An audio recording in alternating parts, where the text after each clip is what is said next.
Penanggulangan pandemi COVID-19 ternyata nggak sembarangan. Ada pilihan strategi.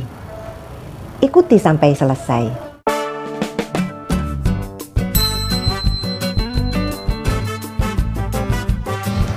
Assalamualaikum warahmatullahi wabarakatuh.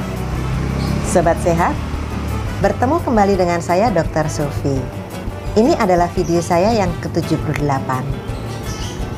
Mulai video 76 dan beberapa video berikutnya akan membahas tentang pedoman pencegahan dan pengendalian COVID-19 revisi kelima yang merupakan lampiran dari Kemenkes RI nomor 413 tahun 2020 tentang pedoman pencegahan dan pengendalian COVID-19.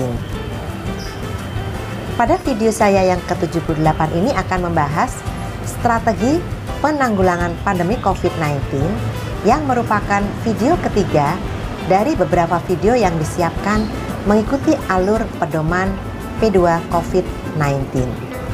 Nah, mari kita bahas ya sobat tentang strategi penanggulangan pandemi COVID-19.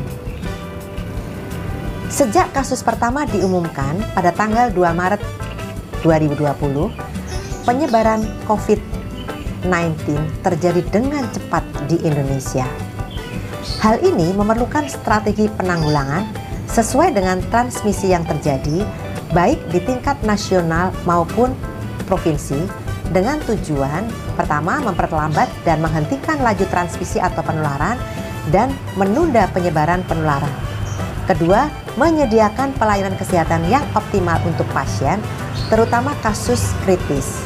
Ketiga, meminimalkan dampak dari pandemi COVID-19 terhadap sistem kesehatan, pelayanan sosial, kegiatan di bidang ekonomi, dan kegiatan sektor lainnya. Seluruh provinsi dan kabupaten kota perlu melakukan identifikasi kasus baru, mengelola dan memberikan intervensi pada kasus-kasus baru COVID-19, serta upaya pencegahan penularan kasus baru dalam adaptasi kebiasaan baru dengan pelaksanaan protokol kesehatan yang ketat dalam setiap aktivitas masyarakat. Setiap daerah juga harus menyiapkan dan merespon berbagai skenario kesehatan masyarakat. Strategi yang komprehensif perlu disusun dalam dokumen rencana operasional atau RENOPS penanggulangan COVID-19 yang melibatkan lintas sektor.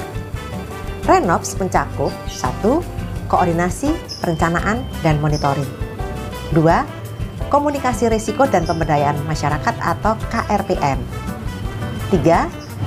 Surveillance, tim gerak cepat atau TGC, analisis risiko, penyelidikan epidemiologi. 4. Pintu masuk negara atau wilayah, perjalanan internasional dan transportasi. 5. Laboratorium. 6. Pengendalian infeksi. 7. Manajemen kasus. 8. Dukungan operasional dan logistik. 9. Keberlangsungan pelayanan dan sistem esensial dan memperhatikan kondisi transmisi di komunitas atau kondisi kapasitas terbatas dan kondisi yang memerlukan bantuan kemanusiaan.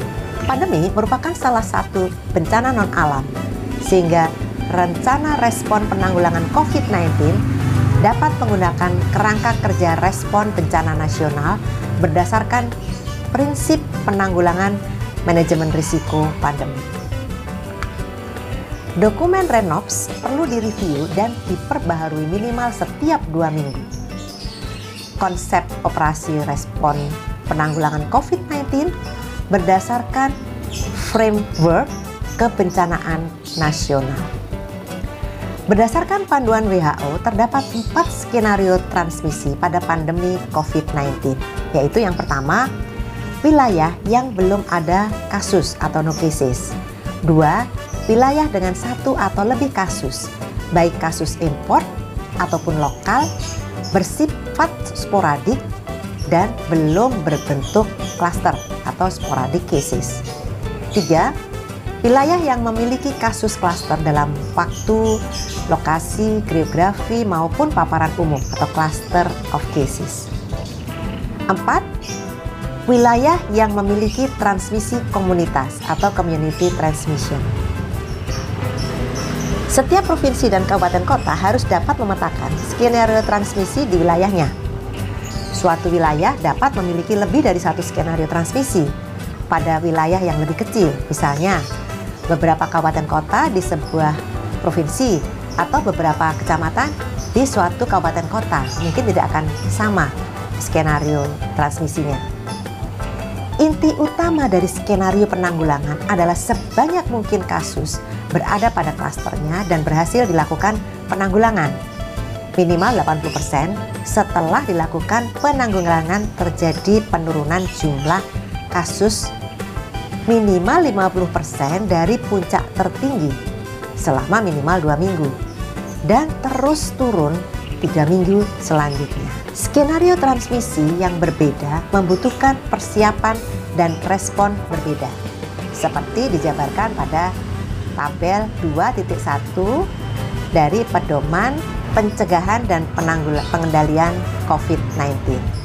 Bisa dilihat pada halaman 27 sampai 32 tentang tabel 2.1 tujuan dan strategi penanggulangan berdasarkan tingkat penularan. Tabel tersebut terdiri dari baris dan kolom.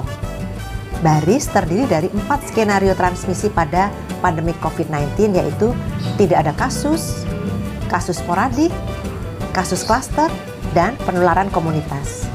Sedangkan kolom yang ke bawah itu terdiri dari tingkat penularan, tujuan penanggulangan, dan pilar-pilar penanggulangan yang terdiri dari surveillance epidemiologi dan upaya penemuan kasus secara aktif, pemeriksaan laboratorium, manajemen klinis, PPI, pencegahan penularan di masyarakat, komunikasi risiko dan pemberdayaan masyarakat atau KRPM, pelayanan kesehatan esensial, strategi penanggulangan berdasarkan masing-masing skenario transmisi pada pandemi COVID-19 yang akan kita bahas dalam 4 video, yaitu pertama, strategi penanggulangan pada saat tidak ada kasus.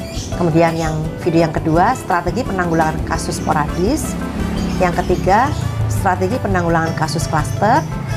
Keempat, strategi penanggulangan penularan komunitas.